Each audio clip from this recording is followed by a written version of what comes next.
Good afternoon and welcome to the Samaritans Purse International Health Forum. Thank you for joining us. We hope that you all participate in our conversation today. You can chat with us in the chat box that's beside the video. Before we begin, we'd like to start with a word of prayer. Heavenly Father, we thank you for your grace and mercy and love that covers us. We ask that you guide Tim today, and these experiences will bring honor to you, and that in this work, your name will be known and praised. And we ask all of this in your son, Jesus' holy name. Amen. So we're excited today to have Tim Mosier join us for his presentation on developing resilience in the face of difficult medical missions. Tim is a retired fire chief and paramedic with 33 years of experience. He has worked as a registered nurse intermittently for over 30 years. And has completed a master's degree in 2014 to become a nurse practitioner. Tim currently works in primary urgent and emergency room care and serves in foreign medical missions. He has made 25 trips in the last 12 years to several countries responding to earthquakes, hurricanes, wars, Ebola, cholera, and general medical relief, mostly with Samaritan's Purse.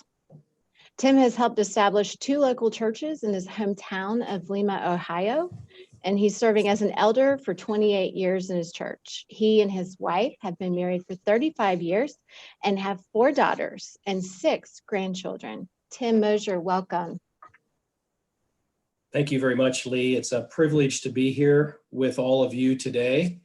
Most of you whom I probably know, and I'm excited to share with you some things maybe you already know, but certainly make you think about some things that you've experienced and how it impacts our ministry and our life as a whole. Some of you might be provoked a little bit emotionally today. As we put up the next slide, by the discussion or some pictures that I'm going to share today. If you're really suffering and you're really having difficulty in this area, perhaps today is a day for you to think things through and perhaps begin again in your efforts to have wholeness emotionally and spiritually as you serve the Lord in some of these difficult things that we do. There's a broad spectrum of people that might be listening, from people like me who travel intermittently, or those of you that are overseas right now really engaged in the hard places. Ordinarily, when I speak, I prefer to use relevant examples of other people. But because this topic's kind of sensitive and personal, I'm going to be sharing a couple of mine today to make the points that I'm trying to make. It's not to highlight myself, but my familiarization with traumatic events has been gained from over almost 40 years of experience. And so the topic is really personal and relevant to me, and I know it is to all of you also as we process these things. Next slide, please. So here's our purpose today, and we'll try to keep moving quickly through these things so we get to the end with some practical application. We want to consider the long-term effects of doing what we do in a missions context. Most times this takes place in pretty austere conditions, and sometimes it seems to be more and more austere. We're going to discuss some differences between PTSD, what I call post-traumatic grief, and a newer term called moral injury. And we want to understand the purposes of why do we do this? Why are you involving yourself in the suffering of others? Because it's relevant to deal with that suffering on its face. And of course, we want to consider some self-care things that we can think about and that I can have you think about. I do want to say that this is not a real didactic, scholarly approach to this topic. There's obviously so much written on it. You could spend a career talking about it, but it's really kind of an experientially based summation of my thoughts. PTSD and its treatment is a popular topic today for really good reasons. Unfortunately, I think what's happening and what I see in my office in day-to-day practice is the term is kind of morphing into other things, and this is unfortunate because it tends to move the picture and the real PTSD issues kind of out of focus a little bit. I see people taking significant everyday life stresses, say divorce or dealing with a difficult boss and telling me, well, I now have PTSD. And so I think that's a distraction. But my goal today is that we not discuss PTSD in detail, but that we talk about those things that can prevent us from having PTSD, which truly brings difficulty in our life, and it keeps us from coping well on a day-to-day basis. And furthermore, for those of us who are constantly immersed in the sufferings of other people, we can learn things about resilience and methods that will help soften those blows of that suffering that we've entered into, really for the sake of the gospel, for Christ and the gospel and people and their wholeness. And that's really the point. So we want to talk about what is resilience in the context that we work in. Now, we got to keep in mind, too, that the discussion is uniquely Christian, but many of the principles can apply to people you work with, work around you that do the same kind of thing. But I think sometimes the underpinnings for those folks aren't as strong because they don't have the faith that we do, and they don't understand God's sovereignty and suffering in light of that because of it. But I do want you to think about yourself today, and that's kind of the nice thing about this topic. We're all affected by the suffering of other people. And so we can think about its effects on us and where we're at even today. So I recommend as we go forward and we kind of dance through some of these slides, if there's something that resonates with you, go ahead and kind of take your phone and get a screen shot of it, and then come back to it later and think it through. Because there'll be a few slides I'm obviously not going to read word for word on these slides, which is annoying in my view. But I do want you to get the content. Also, remember, there aren't any hard and fast rules in dealing with ourselves and other people with the suffering that takes place and how it affects us. Each person is very different. We all respond differently to the same stimuli and the same stressors and the same events, and it's very personal. I do want to state that one of the fundamental underpinnings that always needs to be kept in the back of our mind is that our theology and our beliefs about suffering have a direct impact on our resilience. Resilience is affected by our theology and beliefs about suffering. And Kelly cites one of our phenomenal Samaritans Purse nurses who does a lot of teaching for us. She's very big on this, and she always stresses this too. And I appreciate that because it's really true. And I've seen people have a crisis of theology, crisis of faith, after they've been engaged in suffering missions sometimes because they haven't really thought that through. And I'll put some resources up at the end that maybe you can glance at for further consideration for you to think about that over time. Another thing to think about is that our experience of suffering, especially as it regards acts of evil on other people, oftentimes is an unknown factor. When you're new to missions, you're new to the medical field, or you're new to a certain context, we don't always know what the impact is going to be upon us in our heart and our soul. So we're all really kind of tried and untested. Even as we gain experience, if we go to new places, do new things, do new kind of stressors, we're not always sure how we're going to respond. So resilience is an important key of making sure that we have the best possible outcome. And finally, we have to understand that our own biases and our experiences can impact our perception of suffering and how we cope and how we watch other people cope. Some people handle things better than other people by your personality. Maybe a quick example of that is if you're young and you're fit and you're healthy, it's hard to understand how an old person can have aches and pains and trouble sleeping and the things that go along with age.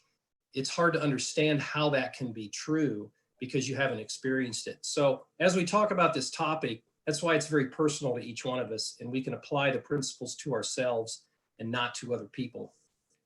So the next slide, we're going to define it real quickly. What do we mean when we say resilience? And I've got three different things that I found. Resilience is the capacity to perceive and respond well. It's the ability to bounce back from adversity, to bend and not break under extreme stress, and to persevere. And these are certainly the characteristics we all want to have as we go forward in our ministries. And also, resilience is characterized as a set of good outcomes that occur in spite of serious threats to adaptation. Very important features for us to have, and we'll come back to resilience in a little bit. But what I want to do is I want to tell a brief story about my first significant trauma in the context of medical missions, and that was in 2010 in Haiti after the earthquake.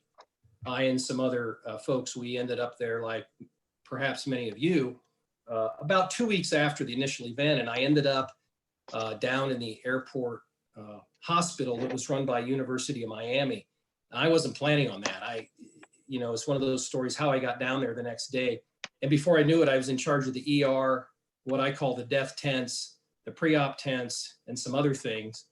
And I was only there a week, but it was this most amazing experience. And I felt like God was using my 30 years of experience and doing the kind of crazy things that I've done in the fire service to bring it all together and provide leadership and do things. However, inside my soul, I was significantly affected.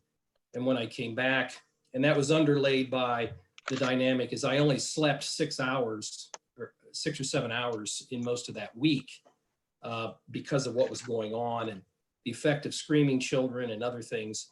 But in particular were a couple of events, and you might resonate with these, where one hazy night, it was dark, and I had a doctor that I didn't really trust giving me an order to give an IV medication to a very small child with a broken femur. And I was confused, and he gave me the vial, and it was small and tiny. And I knew something was wrong with the medication for what we were doing, but I couldn't figure it out. And he just said, give it.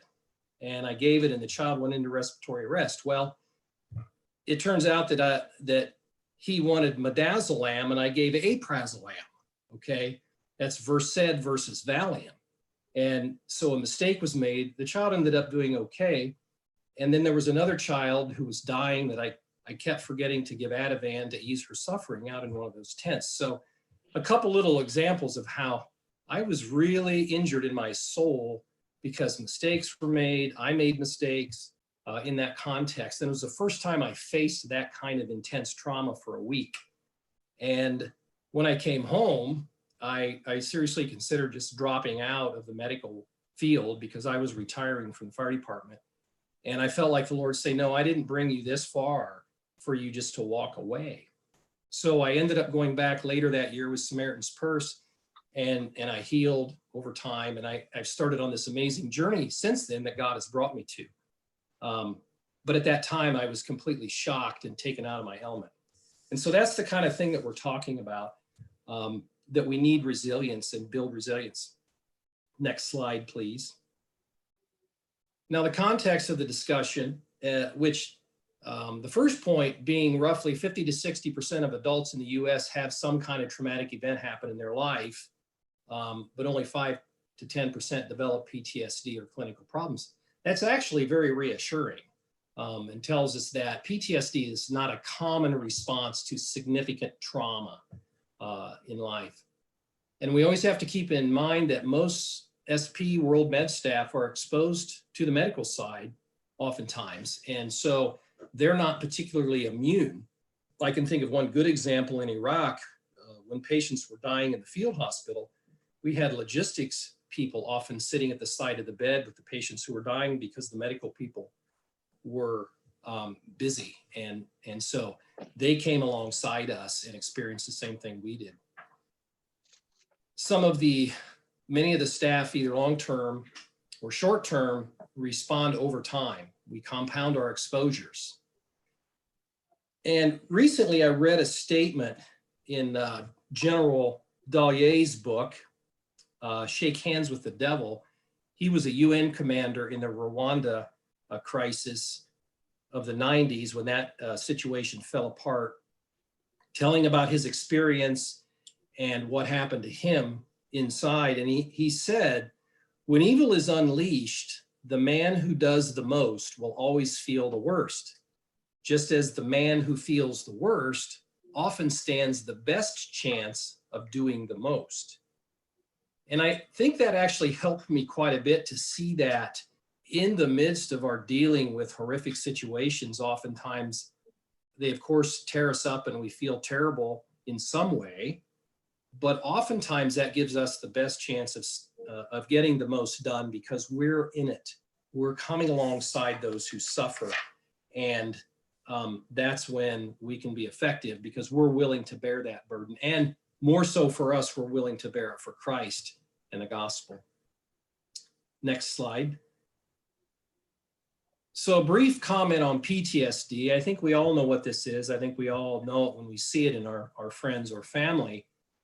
This deep pain and suffering that they cannot get beyond. And the key is it causes significant disruption in their life. The terrible symptoms that they have, and the fact that sometimes they can feel that there's no way out, which often can result in self-harm or suicide. And so PTSD is a big problem for our veterans. And having been in Iraq myself a few years ago, it's understandable when you see how that can come about. I get it. And we do have a couple people that I know in our ranks on the DART team that I've come across that have experienced some PTSD in their ministries over the years. So it's there, but this is what we want to prevent if we at all can. We don't want people suffering daily and feeling trapped in their suffering. Next slide, please. So we'll kind of start our discussion here and using a term that's come around fairly recently called moral injury.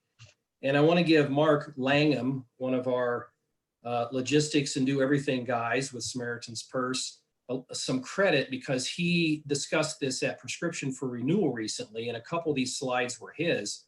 And what he talked about dovetailed nicely with what we're talking about today. And this newer term, which is not actually a clinical term yet, but it makes a lot of sense when you're dealing with this area. And as you can see, this is defined by an injury, something that happens morally in your mind that from an injury to your conscience, resulting from an act of perceived moral transgression, which produces the symptoms that it mentions there, and a profound moral disorientation. And I think that's really helpful because it's lodged in your conscience, the fact that something has happened that is creating this emotional guilt and shame. And it's something that I have to figure out and how to deal with it. And if I think back to my Haiti scenario, that's what happened to me. You have the trauma of the surrounding situation, which is terrible, as you know. It is chaotic, it's hot, there's screaming, there's onslaught of patients. And that's kind of one type of trauma, but that's sort of external. But this moral injury happens because I perceived I made a mistake. I transgressed what I thought I should be able to do. I experienced really profound emotional guilt. I experienced shame because at the end of my time there, I made a specific comment about I was so desperate to leave that I might just walk out. And that rang in my conscience, in my head for really 3 years before I could put it aside and deal with it in a way that was very healing. And so I experienced this kind of injury in my soul that I couldn't release. Next slide, please.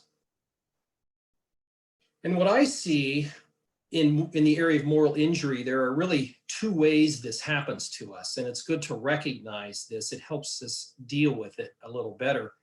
And the first is what I've been talking about. My example is self-induced, that I take or omit an action that betrays or fails my intention. Maybe for those of you listening, there are a lot of things that pop in your mind right now. Maybe you've seen this happen to other people, that they're severely affected by something they made a mistake in. Medication or treatment error. I should have had this skill, but I don't, and now I can't use it. Or even if I can't do my job, or if I'm weak.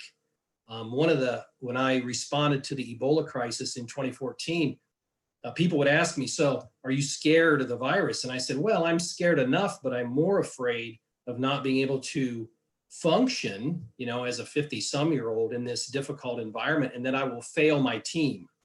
So that's always, something to be concerned about, that I would actually injure myself morally by failing in my perception on the field. Or if I just kind of lose my perspective, I lose my patience, lose my perspective about those around me. It can result in all these kinds of outcomes you see over there on your right. And those maybe are very personally recognized by some of you. Now we're going to go to the next slide, or the next slide in a minute. After this one, we'll talk about moral injury produced by others, but your symptoms or your feelings are somewhat different. Here's this picture, this triage center I was talking about in Haiti, to kind of give you an idea. Fairly controlled, but every day was like this all day long, people everywhere, and I was responsible to control this mayhem.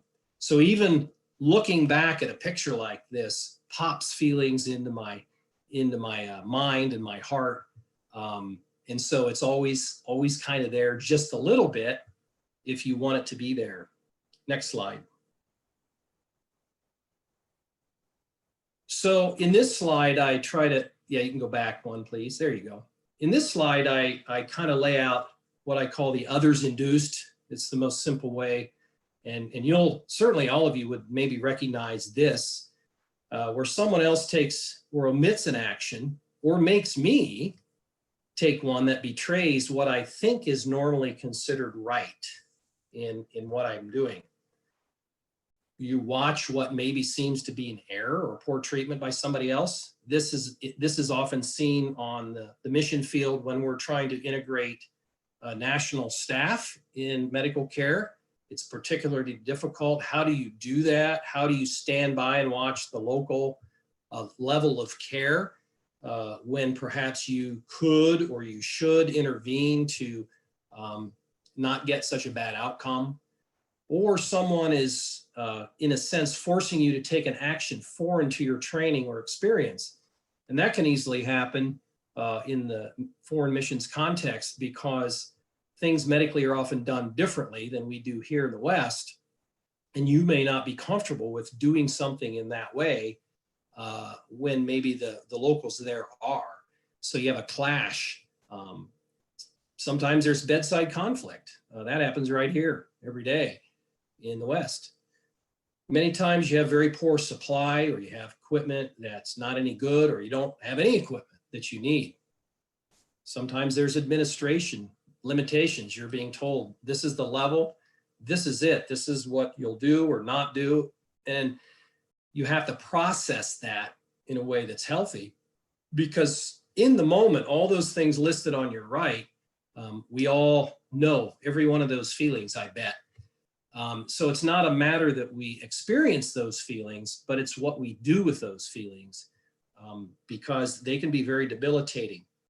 In a trip I was on within the last couple of years, there was a situation that happened with a younger staff member who hadn't been in the context before, and some things happened, and there was a little bit of discussion about it, and I could tell that the person was very disoriented, the feeling of failure. And usually what follows that feeling is, well, I'm done with this. I won't do this anymore because I've been there. And I could sense that. And I talked to this person, and it's not that maybe you wouldn't do it again, but I wouldn't let these things keep you from moving forward if God is calling you to do this. And I think that's the struggle. We have to not quickly run to an easy solution that's really denial and just ignoring it and leaving and saying, I'll never do this again. Because I think most of us really feel like God has called us to this, and he has a future for most of us in this. And so we are forced to deal with all of these things that we're looking at. One final example I can give, I think, actually two quick examples that are quite poignant. One has to do that happened in the field hospital in Iraq, where a soldier was shot through the spine and was a quadriplegic, but yet his neurological mentation was completely intact, and he was on a ventilator. Maybe some of you were there. I wasn't there. I got this secondhand. But the decision had to be made to take him off the ventilator and let him die, because there was nowhere to send him. There's no such thing as a home ventilator in Iraq that we know of. And it was a resource thing also. So what an excruciating, difficult thing that one or more made the decision that if I'm watching, I could say this is a tragedy I can't deal with. And the other is a story about a nurse that experienced premature babies born in Africa and put in an incubator with oxygen. The problem was that the oxygen was run, the concentrator was run by a generator that was turned off every night because not enough fuel's available. Maybe some of you can resonate with that. And so this nurse talked about the dread of all day anticipating that oxygen would be going off tonight and those babies would likely be dying. Very difficult stuff. And those are things that can come at us and create moral injury to us because it appears that it's put upon us by someone else or a system or a context that we cannot control. So the goal is to develop resilience so that when we face these things again, we can have a better outcome. Next slide, please. Soul scars is a term that I like to use to describe best what happens over time. On its face, that sounds a little bit negative, but I think you'll resonate with the idea that as we deal positively with the impacts of trauma in our heart and our soul and our mind, that there is a sense that there's a semi-permanent effect that is upon us that we can never completely escape. Even though we're healed and even new injuries come along, it all tends to create some scars which change us. I know I'm changed and these circumstances change me. And I describe it to people that don't understand as they're like scars. They're healed, but they're marks in my soul that affect me and have made me different than I used to be. But I think the best part is that resilience provides the endurance that minimizes the impact of those, and more so prepares us for the next round of suffering because it's coming. More is coming. If we continue to respond to disasters, if we continue to go forward in our residency program in the Philippines or whatever it's going to be, suffering is coming. And we need to realize it will scar us a little bit and we'll heal and we'll scar and we'll heal. But God is going to use it and he's going to be glorified by it. And that's the beauty of it. The other phrase I like to use is traumatic grief. And I say it's the effect of being part of the suffering, but it doesn't impair me or otherwise create long-term problems for me. So yes, I feel grief. Often when I come home from a disaster deployment, I feel grief for a while. I'm sad, but it doesn't interrupt my day. It doesn't consume my mind and my soul. And it takes time for that to wane and go away. And so people say, do you have PTSD? I say, no, I don't have PTSD, but I experience a lot of grief from the trauma and I have to heal from it. But God is using this to prepare me for the next thing. I have an acquaintance by the name of Mark, who's a combat veteran. He doesn't do this kind of work. And I asked him this question about PTSD, the effect of trauma in his experience, because I know he's had some difficulties. And he said that I consider ego to be one of the biggest factors in how people deal with it. From dealing with the guys I know about the before and after, he said, I find the biggest thing people say is, I thought I was going to handle that better. Basically, everyone is a gangster until the bullets barely miss you and you have to watch someone scream in pain. And I thought that was pretty salient, that he learned and recognized that we can all think, oh, I'm big, I'm tough, I'm ready, until the bullets really fly, and then we'll see. This harkens back a little bit to what I said earlier, that we don't always know how we're going to handle things. So as we go forward, it's best that we really address the issue of resilience so that we're ready for the next thing that's coming. Next slide, please. So this is a a picture on your left that I took in Haiti during kind of a normal clinic mission I took down there with a nurse practitioner friend of mine. And oftentimes I'll suggest to the people I travel with, hey, let's take pictures of each other, because if we don't, kind of along the way, we won't have anything to take home. So we came back one night and she had gone out and done her run around the camp. And I saw this picture in the sunlight, in the sunset. And I thought, well, this is great. I think this is a good picture. And I didn't really think much about it. She was cooling down. Well, I come to find out the next day or so that actually what happened was she was very overcome by the care of this little child on your right that you see. This child is a 3-year-old that weighed 12 pounds. Not completely uncommon in Haiti, of course. And this person had had a lot of experience, but for whatever reason, taking care of this child for a good part of the day was a difficulty for her emotionally. And the picture that I took was actually her praying and trying to come to terms with that.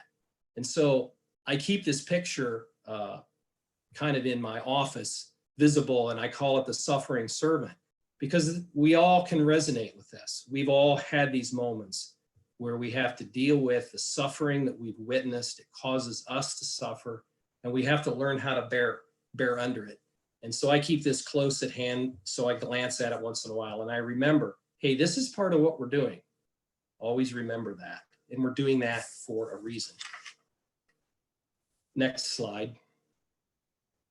So let's shift gears a little bit. You know, we're at that time of the program where we're kind of all getting a little bit tired, and so I want to go ahead and get moving forward so you can think about specifically what we're talking about, resilience, and the fact that it does give us endurance. And I like this definition of resilience: the ability to continue forward and maintain equilibrium in the face of chronic adversity, to live with ongoing fear and uncertainty, and adapt to it. This picture on the right is a picture from 2016 when I and Dr. Steve Haverman, during cholera response, walked several miles up into the mountains. Thanks to Dr. Lance Plyler, told us go. And so we marched up in there, and we're trying to get an alliance with the Haitians to set up a cholera clinic. Well, we were up there for 5 days. And this was our little hut, makeshift hut that we had to build out of rubble from the previous cholera clinic to get out of the rain and do our thing. And for me, this was almost fun, actually. It got fairly miserable, but that's because of experience previously in other austere conditions. And so it went pretty well. But for a lot of people, if this was their first go around, this would be a very difficult and impactful situation for them to have to live like this in 100-degree heat with tarantulas and all that goes with it. And so resilience confers endurance. And this, to me, always reminds me of the endurance that God has built in me to be able to deal with these things kind of naturally, not that it wasn't uncomfortable. Next slide, please. Another term that I came across in my review of some of the readings and writings is this term post-traumatic growth, which kind of speaks for itself. And I think we all intuitively know this and have experienced it, but it's good to think about it because this is the desirable outcome of engaging in traumatic situations, is that it improves even our life. People generally come out the other side with an appreciation for simple things, for clean food and clean water, a shower, a warm bed, those simple things that you all know that you've come home to, or at least desire if you don't have them right now. It causes you to grow, and it's really something to be thankful for. And it helps prepare us for the future, the insults and the traumas that are coming. This picture on the left is of a child in Haiti in Tetany that I was preparing to have flown out during the earthquake. And I actually have it up in my office. Occasionally I'll refer to it to parents or patients and to say, you know, my experiences are why I'm so big on the tetanus vaccine. Here's a child right here in Tetany. You can see it on her face. And it's changed me to the fact that it's important that we do these things. Vaccinations are important because there are people that live like this and we don't have to. And it gets people's attention sometimes. They don't have anything to say to me, but it helps me, and it helps me promote that little piece of good medical care. And I think that's an example of how my experience and the growth is incorporated even in what I do today. Next slide. So there's a lot here. I'm not going to read all of these. Of course, we always want to boil down what we believe and what we do inside of a biblical perspective and a biblical view, especially the why do we do this, but also the implication and the encouragement that Scripture has upon our faith and what we're going to do. Here in the first example in Philippians 2, Paul talks about being poured out as a drink offering upon the sacrificial offering of your faith. Paul, if anybody, certainly knew what trauma was like and the servitude that he experienced to serve the churches and spread the gospel. And we all love this passage in Ephesians. We're his workmanship, we're created for good works, which God prepared beforehand. He knew that you were going to be doing the works that you do and that we need to walk in them. So we can bounce back and know, God, you've created me for this. You've handed me this basket of suffering that I need to figure out and endure. So I know you can help me do it. One caution that I thought about was in 1 Peter 5, where the picture of the devil roars around looking for people to devour. And if you think about people that are really beset with PTSD and trauma-associated suffering, they really can be in a very bad place, even as a Christian. They can be devoured by addictions, self-harm, even suicide. And that's what Satan would love. And he would love to devour you and I. And never be fooled. The person you respect the most in this business is a person that the devil would love to devour. And it's always a possibility if things don't go well. Simple reasons why we suffer: to extend God's grace and hope, to ease suffering, and to open doors for the gospel. Next slide. Here's some questions I think we all should ask ourselves from time to time, and maybe some of these resonate for you. I did put in the second line, am I harmed beyond recovery? I think sometimes when you're experiencing deep effects, if you ever do, that's a good question to ask yourself, because we do have a limit, each one of us. Sometimes I ask myself that, kind of like after Haiti, am I at my limit? Am I at my capacity to manage this? Sometimes our health, sometimes our family situations, and all of those things will play into it. And so we have to be open to the idea that perhaps I'm fooling myself and I'm doing something I should not do any longer. Is there any type of mission I'm not fit for? We need to be fair to our teammates, to the team, to our mission, to everyone, and be sure that we're really fit for this. And all these other things. Do I have a good physical capacity? Do my team members perceive me as reliable? Would my family say I'm doing okay? And lastly, the last one I ask, am I protecting those around me from the darkness I've seen? Or am I hiding my pain in unhealthy ways that re-injure me? And I think that's a good question, because I do have to protect those around me from the things I've seen. In particular, you can't come home and tell people all the stuff you've seen. They don't want to hear it. They can't cope with it.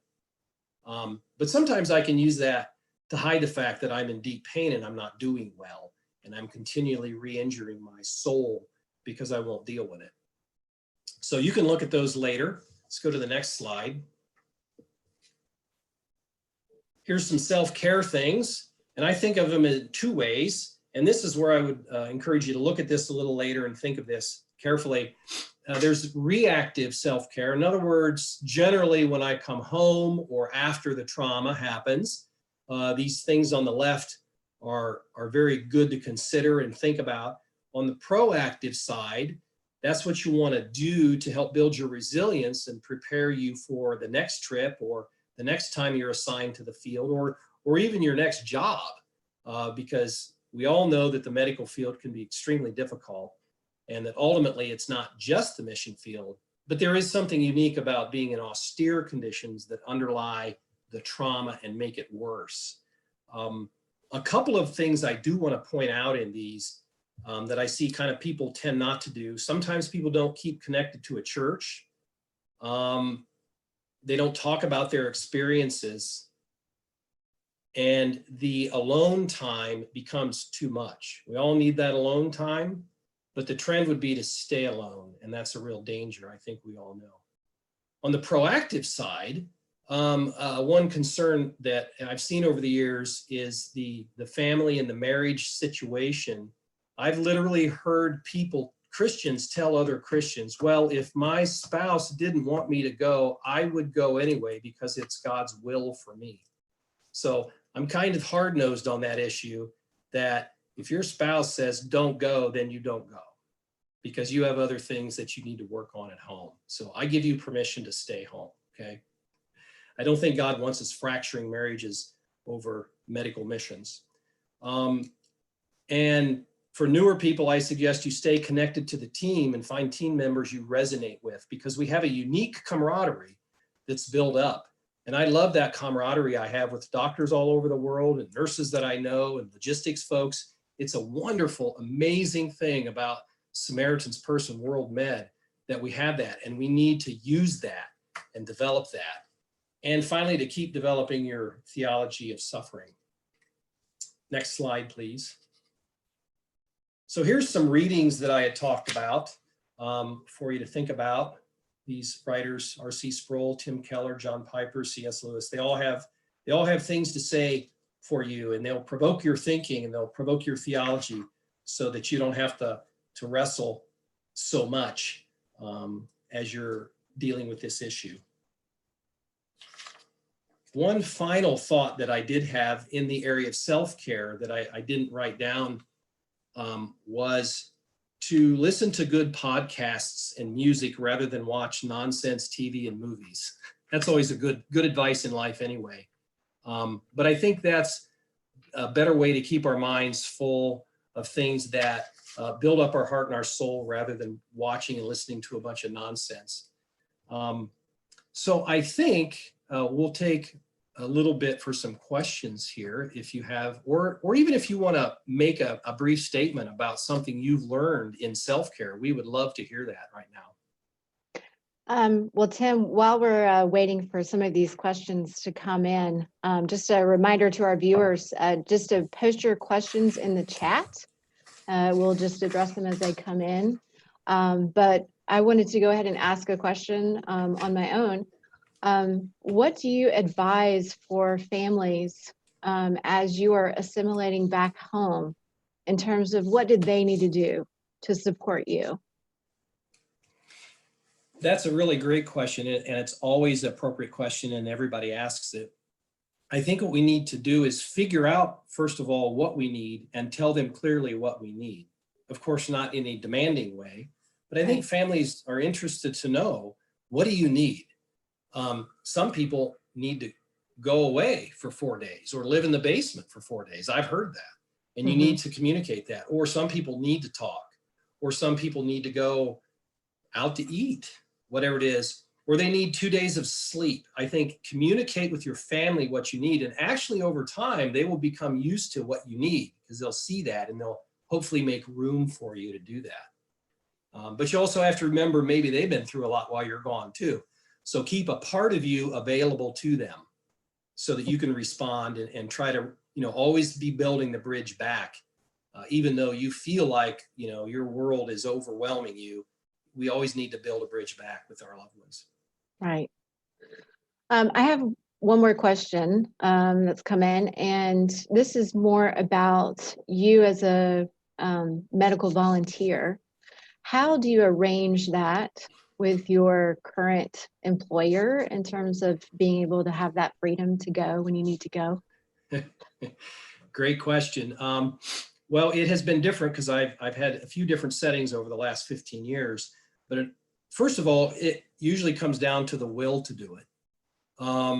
But generally, it's been using all of my vacation time And in the last 2 years, I have been given an extra leave without pay clause in my contract that's facilitated that. So now I have up to 2 months a year I can use, but it's a sacrifice. It's a whole month of lost pay. And then if I use all my vacation, I have no vacation. Right. So that's really how most of us have to do it. We have to sacrifice. We have to work, build alliances with those that you work with. Work for them, come in extra for them, cover their overtime in emergencies and crises, and then they'll be more ready to step in for you when that day comes for you. Great. Thank you for answering that. Yeah. And just one more question. So how have you seen these challenges faced as a team in the field or back here at home? How is it handled? Well, I have to give a lot of kudos for our ministry of SP and World Med. I mean, very proactive, providing chaplains, which people readily use, follow-up phone calls oftentimes.